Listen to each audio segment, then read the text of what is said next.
दरकार उनका कारण स्पीड लामा मोजां थानायखाय स्पीड बांद्राय सलायनाय एक्सिडेन्ट जाना थैनाय गोबां माबाबाय बांलांगासिनो आरो बेखौ कन्ट्रल खालामनो थाखाय होनो गोनां बे प्रमद बर' बिथांल' नङा दुलाराय आसामावनो जेरावखि थाङा नोंथांमोनहा स्पीड ब्रेकार गानगोन आरो बे गोरोन्थिनि थाखाय मानसिखौ बासायनो थाखायसो बेखौ खालामनाय जोंनि स्पीडखौ कन्ट्रल खालामनो थाखाय बेखौ माने आरो बे नांगौ जायो बिनिफ्राय गिदिर गिदिर फट' होनायथ' जों होनाखै जों जि खामानि मावदों बेखौथ' फोरमायनांगोन हाग्रामा महिलायाबोथ' बहुत गिदिर गिदिर फट' होदोंमोन ना बिथाङा आनखि गावनि मुर्ति बानायनायनिबो मोनसे पलिसि लाबोदोंसोमोन खिन्थु साक्सेस जाथ'वाखै बेनिखायनो फट' होनाय जेबो गोरोन्थि गैया जों खामानि मावदों रायजोफ्रा सिनायथों रायजोफ्रा नुथों बेनि थाखायनो बेयाव जेबो गाज्रि इन्टेनसन गैया गाज्रि नोजोरबो गैया बेनिखायनो जों बिथांमोननि फट' होनायखौ गोरोन्थि होनना सानाखै आरो बेखौ जायबाबो होयो दिनै नरेन्द्र मदिनि फट' दुलाराय भारतआवनो मोननो हागोन अमित शाहनि फट' दुलाराय भारतआव मोननो हागोन डक्टर हिमन्त बिश्व शर्मानि फट' दुलाराय आसामाव नुनो हायो आनखि आसामनि बाहेरावबो दङ बेयो खुनु अपराध खालामनाय जायाखै फट' होनाया खुनु ल' ब्रेक खालामनायबो जायाखै खुनु नियम निति भंग खालामनायबो जायाखै बे जास्ट भैरबकुन्द समस्तिनि MCLA हिसाबै आं दिनै जोबोद गोजोननाय मोनदों मानोना दिनै भैरबकुन्द बियाबनि जेसेबां प्राइमारि कमिटि दं गासै मोन 12 प्राइमारि कमिटिनि प्रेसिडेन्ट सेक्रेटारि आरो VCDCनि चेयारमेन बिथांमोना जथाय नाजानानै मोनसे गुबुन गुबुन हान्जायाव थानाय बा सोरबा हयथ' खुनु राजखान्थि हान्जायाव गैयामोन बिसोर बायदि मानसिखौ हांख्रायनायाव दिनै बिथांमोना बेवहाय जरा फुख्रिनि डन बस्क' फिल्डआव जि मोनसे जयनिं सेरेमनि लादों बेवहाय 3,500 सुबुङा UPPLआव जुगदान खालामबाय आरो बियो जोंनि थाखाय जोबोद गिदिर देरहासार भैरबकुन्द समस्तिनि थाखाय एसेबांखिनि मानसि बेयाव जुगदान खालामनायनि आन्दोआवनो दं जे UPPL सरकाराबो थांनाय बोसोराव रायजो राजाफोरखौ गोजोननाय बिथांमोननि आंखालखौ सुफुंनो हानाय बेबायदि खामानिखौ मावदों बेनिफ्राय बेयाव गुबुन गुबुन जनगोष्ठीनि सुबुंफोर दं आदिबासि दं असमियाफोर दं गरखाफोर दं सान्थाल दं बर' दं राभा दं बिटिआर ओनसोलाव जेसेबां जनगोष्ठी दं बे ओनसोलाव फ्राय बेबायदि एखे जनगोष्ठीनि मानसिफ्रा दंजोबफ्रामो आरो बिथांमोना गासैबो गोसो गोथारै जयेन जाफैदों आरो बेनिखायनो जों जोबोद गोजोननाय मोनदों सिगांनि सरकाराव हयथ' बिथांमोना गोबां हास्थायदोंब्लाबो मोनाखैमोन गोबां रायजोनि जेंनाफोर बोस्रांनो हायाखैमोन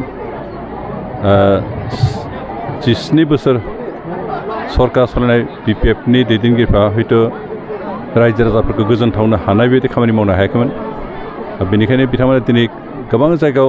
जुगदान खालामनो नाजाबाय हाबाफारि लाबायबायो खिन्थु रावखौबो मोना आरो रावखौ मोनैनि गाव गावनि पार्टिनि मानसिखौनो जुगदान खालामहोफिनबाय थायो दिनै UPPLनि जि जुगदान खालामहोनाय बेयो जेरावखि जाया गोदान मानसिया हय सोरबा BPFनिफ्राय सोरबा कंग्रेसनिफ्राय सोरबा गुबुन गुबुन हान्जानिफ्राय हयथ' सोरबा रावबो राजखान्थि हान्जायाव गैयामोन बेबायदि मानसिफ्रा जुगदान खालामफैदों आरो बिटिआर सरकार सालायनाय मानब गिदिर चिफ प्रमद बर'नि आखाइखौ बोलोगोरा खालामदों आरो बेनिखायनो जों थारैनो गोजोननाय मोनदों आरो जायफ्रा जुगदान खालामफैबाय बिथांमोनखौ जों साबायखर होदों लोगोसे बिथांमोनखौ खावलायदों जे दिनै UPPLआ जि बिथांखि लानानै जि आसनिफोरखौ सुबुंनि मोजांनि थाखाय सुबुंनि जौगानायनि थाखाय खामानि लादों बेफोरखौ जाफुंहोनाय जाहाथे बिथांमोना सहयोग खालामफायो लोगोसे खामानि मावो UPPLनि जि निति आरो आदर्श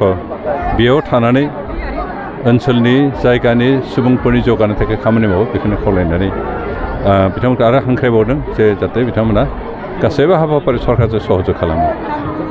बेरेखादो लाबोनाय बे बियाबखौ लानानै टारगेट खालामनानै गोबां बियाबाव हाबाफारि लादों बेबायदिनो समाव माबाफोर जागोन नामा गुबुनारि हान्जाफ्रा गोबां बेबायदि हाबाफारि लादों खिन्थु साक्सेस जायाखै मानोना 5 डिसेम्बर खालि 5 डिसेम्बर खालि बिथांमोना सान्तिपुराव जुगदान खालामनो हाबाफारि लादों मात्र बिथांमोना जौसेबो मोनाखै बेनिफ्राय दाखालिबो नलबारि फिल्डआव डायमन्ड फिल्डआव बेहा बिथांमोना जुगदान बिदि हाबाफारि लादोंमोन खिन्थु बेहायबो नुदों मात्र 700 जुगदान खालामदों होनना बुंदों खिन्थु फोसावदोंल' मानसिखौ देखायनो हायाखै बेनिखायनो बिथांमोननि बे जुगदान खालामनाय हाबाफारिया आसलथे नंखायसो आरो सोरखौबा जगदान खालामनाय दिन्थिदोंबाबो बे BPF नि पार्टिनि मानसिफोरखौनो आरो जगदान खालामहोबानाय बायदि माने रायजो राजाखौ फोलानो नाजादों बिथांमोननि जि नाजानाय हास्थायनाय बे थारैनो साक्सेस जायाखै आरो जानायबो नङा बेनिखायनो जों BPF खौ जोंनि फैगौ बिसायख'थि समाव फेक्टर होनना सानाखै जि राइस मिल दिनै राननो बेजों आइजोफोरनि मा बेनिफिट दिनै जिथु राइस मिलसो जों राननो ओंखारदों बेयो सेल्फ हेल्प ग्रुपफोरनो होनाय जादों बे गासैबो सेल्फ हेल्प ग्रुपफोरनो होजोबाखै एबार फार्स्ट टाइम हल BTR आव जों 500 सामथिं बिदि होदों आरो बिदिनो जोंनि माबायाव भैरबकुन्द समस्तियाव 100निख्रुइ एसे बारा दं आरो बेखौ जों सेल्फ हेल्प ग्रुपफोरनो होदों आरो बिनि कारना जाबाय जिहेतु बेखौ जों भारा होनानै इनकाम खालामनो हायो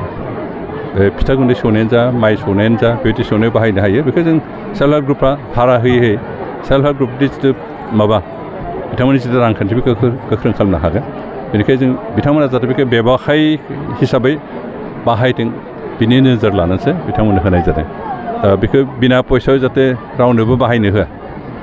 खारन बिना पयसा होयोब्ला बिथांमोना बे सेल्फ हेल्प ग्रुपखौ फेहेरनो हानाय नङा सेल्फ हेल्प फान्डखौ हानाय नङा बेनिखायनो जों बिथांमोनखौ जास्ट खामानियाव बाहायदों आरो इनकाम खालामदों बेबायदि हिसाबै जों होनाय जादों